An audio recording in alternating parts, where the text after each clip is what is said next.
Olá, futuro cuidador, futura cuidadora de idosos e também você que é familiar de um idoso e que cuida de um idoso no dia a dia. Olha, hoje eu quero falar com vocês um pouquinho sobre dados vitais do nosso paciente idoso durante o dia a dia, durante o nosso plantão e como nós podemos identificar esses dados vitais e saber o que fazer quando algum tiver alguma alteração significativa. E se você não me conhece ainda, eu sou a Águida, sou enfermeira aqui do canal Eldre.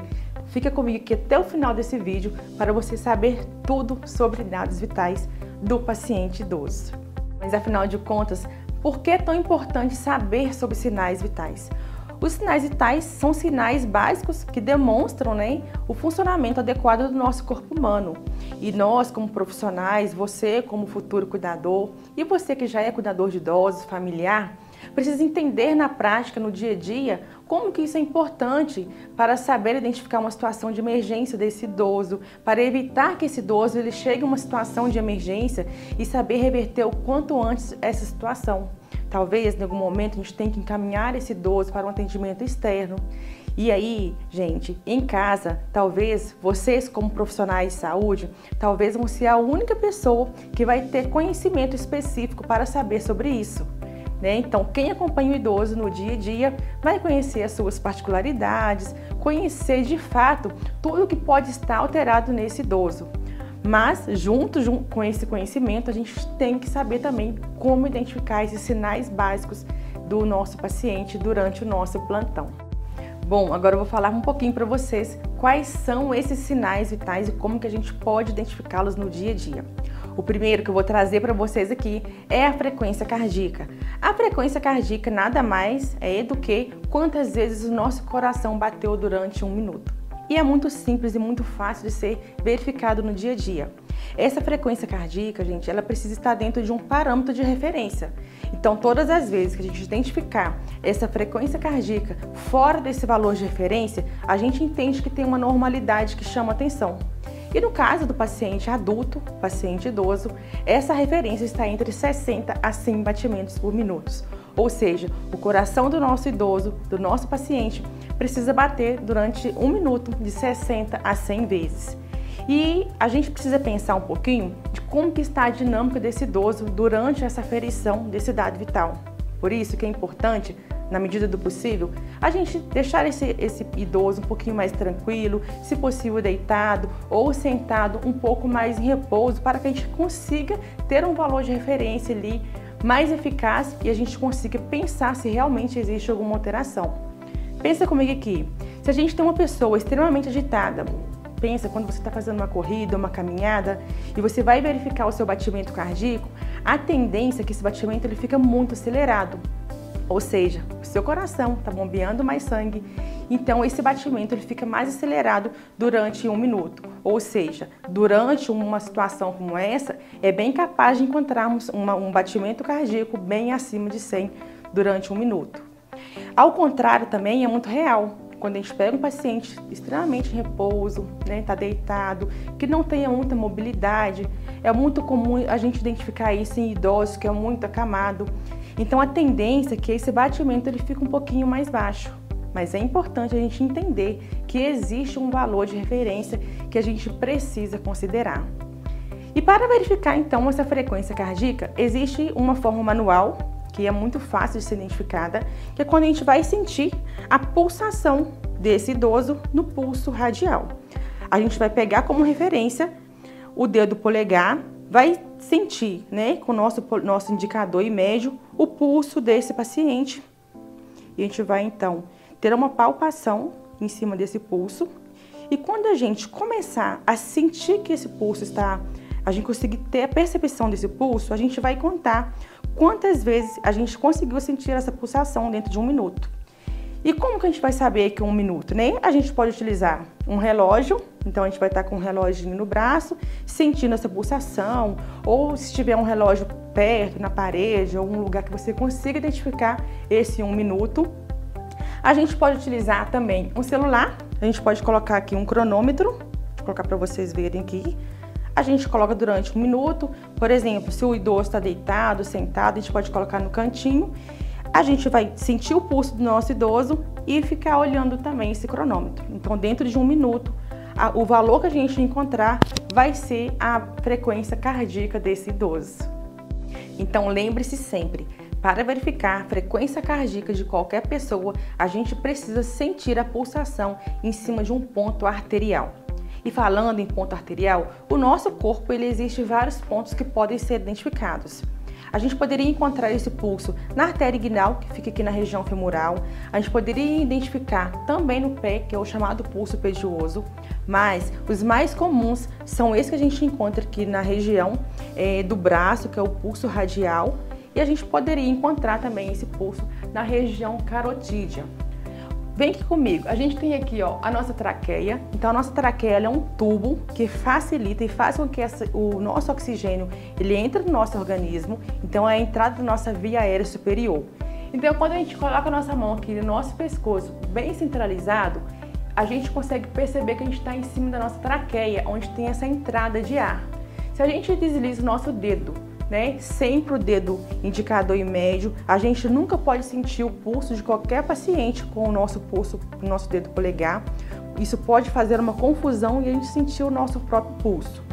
Então vem aqui, aqui na região da carótida, a gente vai centralizar o nosso dedo aqui no pescoço, na região traqueal, e a gente vai deslizar ou para a direita ou para a esquerda. Dessa forma, quando a gente centraliza e desliza um pouquinho de forma lateral esses dois dedos, a gente consegue perceber esse pulso carotídeo, tá? É um pulso mais forte, a gente consegue ter uma melhor percepção desse pulso, pensando que a gente tem uma artéria mais próxima da região do coração. Então é muito fácil de ser identificado. Essa, gente, é a forma manual de se identificar esse pulso, em que a gente precisa apenas entender como funciona e utilizar as nossas polpas digitais. Mas uma outra forma também que é muito realizada e é muito segura, hoje a gente tem muitas possibilidades mecânicas que nos ajudam com mais praticidade, com mais agilidade a identificar esse pulso. Principalmente se a gente estiver pensando numa situação de emergência, em que às vezes a gente pode ficar nervoso, o cuidador fica nervoso, outras pessoas podem interferir durante essa avaliação. Então a gente pode utilizar também o que a gente chama de oxímetro, O oxímetro é um aparelhinho que é simples, você consegue comprar em qualquer farmácia, qualquer loja que vende artigos hospitalares, em que a gente consegue ter a identificação de dois dados vitais que são extremamente importantes. Então a gente vai colocar esse oxímetro no dedo do nosso paciente, pode ser em qualquer um. É mais utilizado a gente colocar nesses três primeiros dedos, nesses três dedos no meio, na verdade. A gente vai colocar o oxímetro e vai ligá-lo. Quando ele liga, ele demora um tempinho para fazer uma leitura, tá? Uma coisa que é importante, gente, para quem cuida de idoso, mulher, que às vezes tem a unha um pouquinho mais longa, unha pintada, O esmalte pode interferir um pouquinho sobre essa verificação. Unhas de gel pode interferir, cor do esmalte pode interferir também. É importante a gente saber sobre isso, porque às vezes a gente pode achar que é uma alteração do paciente e não necessariamente é uma alteração importante. É uma alteração que está acontecendo exatamente porque tem alguma coisa que está atrapalhando a eficácia de verificação desse dado vital. Mas, ao avaliarmos, que não está com a unha grande, não tem esmalte, não tem nada que atrapalhe essa medição, a gente vai colocar então o nosso oxímetro, a gente vai ligá-lo, a gente vai esperar essa curva finalizar por completa e a gente vai identificar esse dado vital.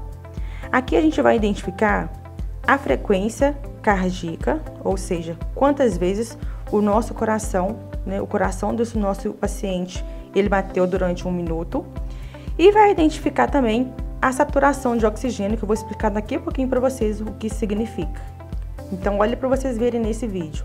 Aqui eu consigo observar, a gente consegue observar que a minha frequência está 93 batimentos por minuto, ou seja, estou dentro da referência que é recomendada para uma pessoa adulta, de 60 a 100 batimentos por minuto.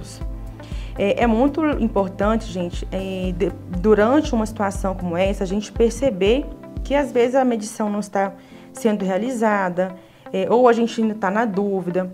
Por isso que a gente, conhecendo o processo, a gente pode colocar o oxímetro e junto com o oxímetro verificar também de forma manual. Ou seja, a gente vai ter uma dupla conferência em relação a esse batimento cardíaco, não restando nenhuma dúvida, para que a gente tenha certeza que, se realmente existe uma alteração na frequência cardíaca desse idoso, a gente vai saber o que fazer.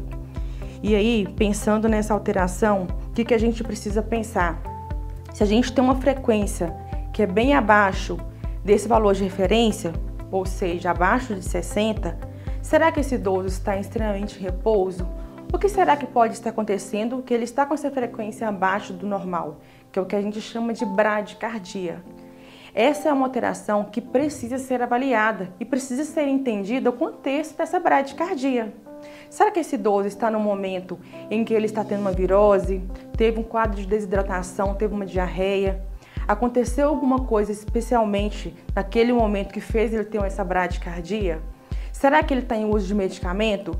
Porque os medicamentos eles podem sim ter uma interação direta no organismo desse idoso. Então é preciso entender melhor o contexto para que a gente consiga ter uma ação. Da mesma forma, quando a gente encontra lá abaixo a bradicardia, a gente pode também encontrar essa frequência acima do limite que é esperado, que é acima de 100. Ou seja, esse idoso ele pode estar apresentando uma taquicardia, que é quando ele está acima de 100 batimentos por minuto. Nesse caso, também é importante entender o contexto dessa taquicardia. Esse paciente, ele está muito agitado?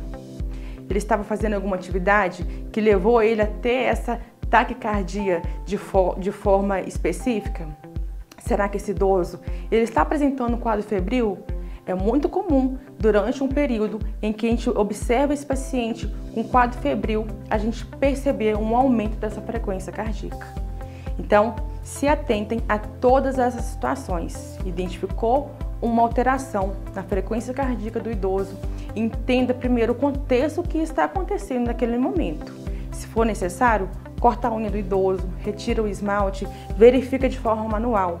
Mas atente-se porque a informação que você vai passar para o médico, para o enfermeiro, para o plantão do posto de saúde, o plantão de home care que vai atender esse paciente idoso é muito importante.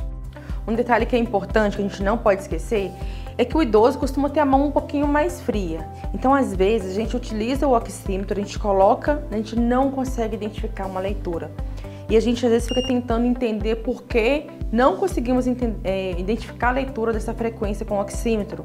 Então a gente já verificou a unha, já verificou o esmalte e ainda assim não consegue. É exatamente porque essa mão desse idoso pode estar um pouquinho mais fria. Então o que eu aconselho vocês? Aquece a mão desse idoso, pode ser com a sua mão, pode ser com um cobertorzinho, com a própria roupa desse idoso. Mas a gente precisa tentar aquecer essa mão um pouco para que a gente consiga identificar essa frequência captada pelo oxímetro. Eu uso muito no dia a dia, quando tenho dificuldade de encontrar essa frequência cardíaca com o oxímetro, é colocar ele também de uma forma lateralizada. Olha, funciona muito na prática, no dia a dia. Às vezes eu coloco o oxímetro no dedo do meu idoso. Quando eu coloco ele um pouquinho de forma lateralizada, eu consigo identificar de forma mais rápida essa frequência. Então é uma dica que pode ajudar vocês também no dia a dia. Olha, o segundo dado vital que eu vou trazer para vocês aqui é a frequência respiratória. E esse é um dado importante tanto quanto a frequência cardíaca. Ou seja, a gente precisa entender e identificar quantas vezes esse idoso está respirando dentro de um minuto. E também é muito fácil e muito simples de ser identificado. A gente vai precisar apenas de um relógio, que pode ser o relógio do nosso pulso, ou pode ser um relógio na parede, o nosso celular. A gente pode utilizar o nosso cronômetro, a gente pode utilizar um computador do lado, de forma que a gente consiga identificar em um minuto quantas vezes essa pessoa está respirando. Mas para isso, a gente precisa tomar um pouquinho de cuidado na hora de verificar esse dado. Por exemplo, não falar com uma pessoa, com um idoso, que você está fazendo a contagem dessa respiração, porque automaticamente essa pessoa ela pode ter uma mudança de comportamento em que você não consiga ter uma medição certa dessa frequência respiratória. Então o ideal é que essa pessoa esteja sentada ou deitada o mais em repouso possível. Quanto mais agitada esse idoso, esse paciente estiver, mais frequência respiratória a gente vai identificar. Ou seja, a gente vai ter um dado que não é real naquele momento. Então, quando o idoso está deitado ou sentado e a gente já identificou que tem um relógio perto, a gente vai, de forma silenciosa, fazer essa contagem. E é muito tranquilo, porque a gente vai ter apenas que observar a expansão torácica dessa pessoa quando ela respira. Então, quando está deitado, a gente consegue, às vezes, observar a movimentação do abdômen. Então, a gente consegue perceber uma movimentação de expansão mesmo durante a respiração, tanto da região abdominal quanto da região torácica. Gente, é muito perceptível. Para complementar a avaliação do quadro respiratório do nosso paciente idoso, eu vou trazer para vocês o terceiro dado vital que a gente precisa saber e aprender a avaliar em casa. Eu estou falando da saturação de oxigênio, que é quando a gente consegue identificar a quantidade de oxigênio circulante no nosso sangue. E para isso, a gente vai utilizar também o nosso oxímetro, que eu já trouxe para vocês anteriormente aqui, falando da frequência cardíaca. Aqui a gente consegue verificar a quantidade de oxigênio presente no organismo quando se coloca esse aparelho. Ou seja, aqui a gente tem uma medição de 96%. Olha, o ideal é que a gente consiga identificar aqui, nesse aparelho, um quantitativo de 100%. Mas normalmente a gente não consegue encontrar esse valor. Normalmente 98, 99, mas o mais importante que você precisa saber é que você nunca pode encontrar um valor abaixo de 92, 93%. Quando a gente identifica um valor de 92, 93% de saturação de oxigênio, a gente consegue entender que tem uma questão respiratória importante acontecendo com esse idoso. E aí a gente avalia então a frequência respiratória mais a saturação de oxigênio e a gente consegue entender um contexto que pode estar acontecendo com esse idoso. Nesses casos é muito perceptível a gente identificar também um esforço respiratório desse idoso durante a respiração. E aí a gente precisa comunicar ao médico, comunicar a equipe que vai atender esse idoso, porque quando a gente tem esses valores abaixo de 92, 90, 91, tem paciente que já tem indicação para fazer o uso de oxigênio para restabilizar a parte respiratória e evitar uma possível complicação respiratória do nosso idoso. O quarto dado vital que eu vou trazer para vocês aqui é um dado mais comum, as pessoas fazem com mais frequência em casa. Eu estou falando da medição da temperatura corporal. A temperatura corporal é um dado importante que precisa ser verificado, pois quando existe alguma alteração importante, outros dados podem também ter alteração, como a frequência cardíaca, por exemplo, que quando o idoso, o paciente, apresenta uma alteração nessa temperatura, a frequência logo ela tende a subir também. Então, para a gente medir, a gente vai utilizar aparelhos simples. Existem vários modelos no mercado, como os modelos analógicos, onde são aqueles antigos de vidro, e podemos usar também esses mais comuns no dia a dia. Eu trouxe aqui para vocês esse aqui, que é de infravermelho, né, que é um aparelho digital, onde a gente não tem contato com a pele do nosso paciente. Ou seja, a gente vai fazer a medição na região temporal, que são locais acima aqui da nossa região aqui dos olhos. A gente vai apontar para essa região e a gente vai apertar para a gente ter essa medição. Ou seja, eu consegui identificar aqui uma temperatura de 36,9. Então, a gente precisa entender que é um aparelho simples, que ele já mostra para a gente aqui imediatamente quanto que foi mensurado de temperatura. Com esse outro termômetro, né, que também é um termômetro digital, a gente vai ter um contato direto com a pele do nosso paciente. Então, esse termômetro, né, ele vai estar desligado, a gente vai ligar. Quando a gente ligar, ele vai sinalizar para a gente que ele já pode ser colocado debaixo do braço do nosso idoso, onde vai ser feita a medição dessa temperatura. Então, a gente vai colocar debaixo da região axilar. E ele precisa de um tempo para que essa medição aconteça, diferente do aparelho anterior. Quando essa medição ela estiver completa, ele vai apitar, então ele vai sinalizar para a gente que essa temperatura já foi evidenciada. Saber identificar a temperatura, como eu falei, é um processo mais fácil, mais simples, e é importante a gente ter em casa, né? A gente cuida de idosos, a gente que tem contato com pacientes principalmente pacientes mais críticos, ter esses aparelhos em casa, porque antigamente as pessoas, né, tinham muito costume de põe a mão na testa, né, põe a mão aqui na região torácica.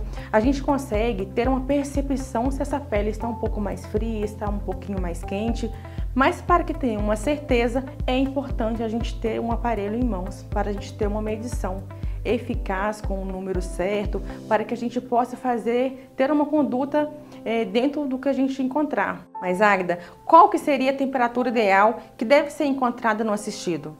Olha, essa temperatura ela precisa ser encontrada entre 36,8 até uns 37,2, 37,3. Essa trata-se de uma temperatura normal que a gente encontra no dia a dia, principalmente em dias mais quentes.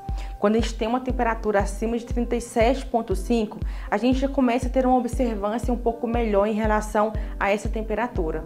E quando encontrarmos no adulto, no idoso, uma temperatura acima de 38, de 38,0 para cima, a gente entende que ele já está em um quadro febril, ou seja, ele está apresentando uma temperatura elevada e precisa se ter uma conduta, tentar entender um pouquinho dessa temperatura.